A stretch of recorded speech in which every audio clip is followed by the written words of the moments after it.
ఇచ్చినటువంటి క్యాండిడేట్ గా మన ఎంపీగా మన వెంకటరామరెడ్డి గారిని మరి మనకు గెలిపించుకొని రమ్మని చెప్పి పంపించడం జరిగింది.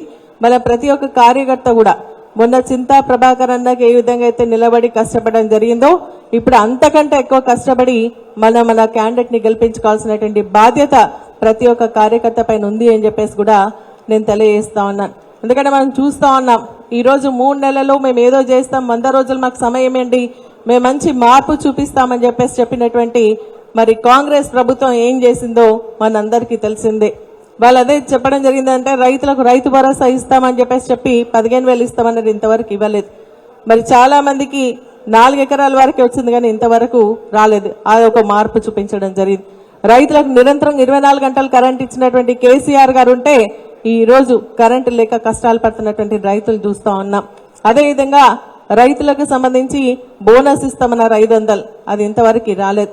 కళ్యాణలక్ష్మి షాది ముబారక్ సంబంధించి మనం ఇచ్చే 1,00,000 రూపాయలతో పాటు మరొక తులం బంగారం ఇస్తామన్నారు, అది ఇవ్వకుండా మనకు మార్పు చూపించడం జరిగింది. మిషన్ భగీరథ ద్వారా మనకు తాగునీరు ఇబ్బంది లేకుండా చూసినటువంటి కేసీఆర్ గారు మిషన్ భగీరథకు సంబంధించి ఈ రోజు కరెక్ట్ నడిపించకపోవడం వలన నీళ్లు రాకుండా గ్రామాల్లో ఉన్నటువంటి వాళ్ళకి మార్పు చూపిస్తాను. ఇదేనా కాంగ్రెస్ పార్టీ చెప్పినటువంటి మార్పు అని చెప్పేసి మనం ప్రజల్లోకి తీసుకెళ్లాల్సినటువంటి అవసరం ఉంది.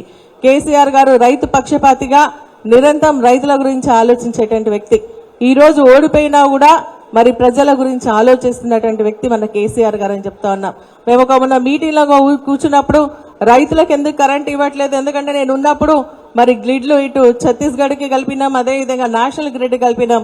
ఒక దగ్గర కరెంట్ పోతే ఇంకొక దగ్గర నుంచి ఇమీడియట్ గా అందుకొని కరెంట్ ఇచ్చేటువంటి పరిస్థితి ఈ రాష్ట్రంలో మేము తెచ్చినాం. మరి ఈ రోజు వీళ్ళ అసమర్థ వలన కరెంట్ ఇవ్వలేకపోతున్నా రైతులకు అని చెప్పడం జరిగింది. తాగునీటి కూడా సమస్య వస్తుంది అన్నప్పుడు మిషన్ భగీరథ ద్వారా మొత్తం నీళ్లు మరి అందించేటువంటి ప్రయత్నం చేస్తా ఉంటే వీరెందుకు అందించలేకపోతా ఉన్నారని చెప్పేసి బాధపడతా ఉన్నారని చెప్పేసి కూడా నేను తెలియజేస్తా ఉన్నాను. ఆ రోజు మన కోసం మన ప్రాంతాలన్నీ కూడా సస్యశ్యామలం కావాలని, తెలంగాణ రావాలని చెప్పేసి నిరంతరం కృషి చేసినటువంటి వ్యక్తి మన కేసీఆర్ గారు.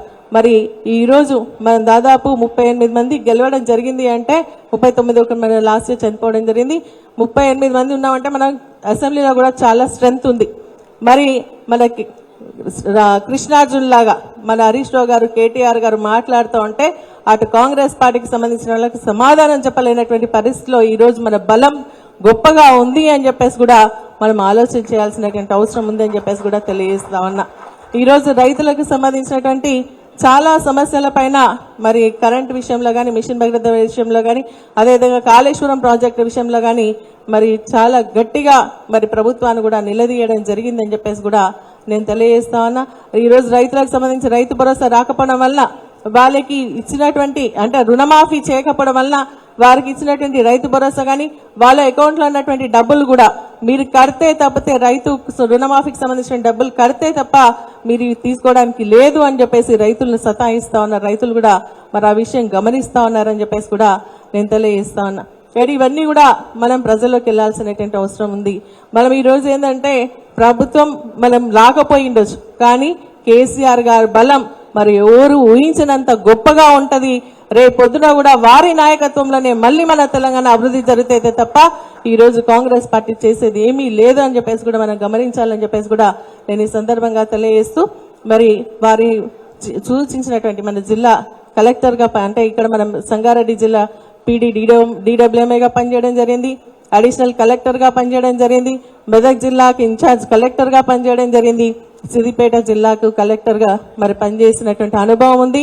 నిత్యం ప్రజల్లో ఉండి ప్రజా సమస్యలు ఏ విధంగా తీర్చాలన్నటువంటి ఆలోచన ఉన్నటువంటి వ్యక్తి వెంకటరామరెడ్డి గారు. మొన్న మన నర్సాపుల్ నియోజకవర్గం కూడా ఇన్ఛార్జ్గా వస్తే నేను క్యాండిడేట్ అయినా కూడా నాకంటే ఎక్కువ కూడా కష్టపడి నన్ను గెలుపుకు కృషి చేయడం జరిగింది వెంకటరామరెడ్డి గారు అని చెప్పేసి కూడా నేను ఈ సందర్భంగా గుర్తు చేస్తా ఉన్నా. కాబట్టి ఇటువంటి వ్యక్తి ఉంటే ఈ రోజు మనం అధికారంలో లేం. కాబట్టి ఎమ్మెల్యేలకు ఇంకా కూడా బలం ఉండాలి అంటే ఖచ్చితంగా మన ఎంపీని గెలిపించుకోవాల్సినటువంటి బాధ్యత మన పైన ఉంది. మన కేసీఆర్ గారు ఉద్యమం స్టార్ట్ చేసినప్పటి నుంచి ఇప్పటి వరకు కూడా మన మెదక్ పార్లమెంట్ టీఆర్ఎస్ గడ్డగా మారడం జరిగింది. ఇప్పుడు కూడా అదే విధంగా మనందరం కష్టపడి మన మెదక్ జిల్లా పార్లమెంట్ అభ్యర్థిని మంచి మెజార్టీతో గెలిపించుకుందామని చెప్పేసి కూడా ఈ సందర్భంగా తెలియజేస్తూ ఎవరికి ఎక్కడ కష్టం వచ్చినా కూడా మన హరీష్ రావు గారు ఉండనే ఉన్నారు. మన స్థానిక శాసనసభ్యులుగా మరి మన చింతా ప్రభాకర్ అని ఉన్నారు. కాబట్టి అందరం కలిసి ఎక్కడ ఏ కార్యకర్త, అందుకనే చాలా మంది ఈ రోజు డిమారలైజ్ అవుతూ ఉన్నారు. మనకు అధికారంలో లేదు కదా అని చెప్పేసి మరి కాంగ్రెస్ పార్టీ చెప్తున్నటువంటి జిమ్మికులకు కానీ లేదంటే మైండ్ గేమ్ కి కొంతమంది డిమారలైజ్ అవుతున్నారు. దానికి భయపడాల్సినటువంటి అవసరం లేదు. అందరం కూడా సంఘటితంగా ముందుకెళ్కుందాం, మరి అందరం కలిసి పనిచేద్దాం, మన పార్లమెంట్ అభ్యర్థిని గెలిపించుకుందాం అని చెప్పేసి కూడా ఈ సందర్భంగా మీ అందరికీ తెలియజేస్తూ నాకు ఈ అవకాశం కల్పించడానికి మీ అందరికీ ధన్యవాదాలు తెలియజేస్తూ సెలవు తీసుకున్నా. జై హింద్, జై తెలంగాణ, జై తెలంగాణ, జై తెలంగాణ. కేసీఆర్ గారి నాయకత్వం వర్ధిల్లాలి, కేసీఆర్ గారి నాయకత్వం వర్ధిల్లాలి. జై హింద్.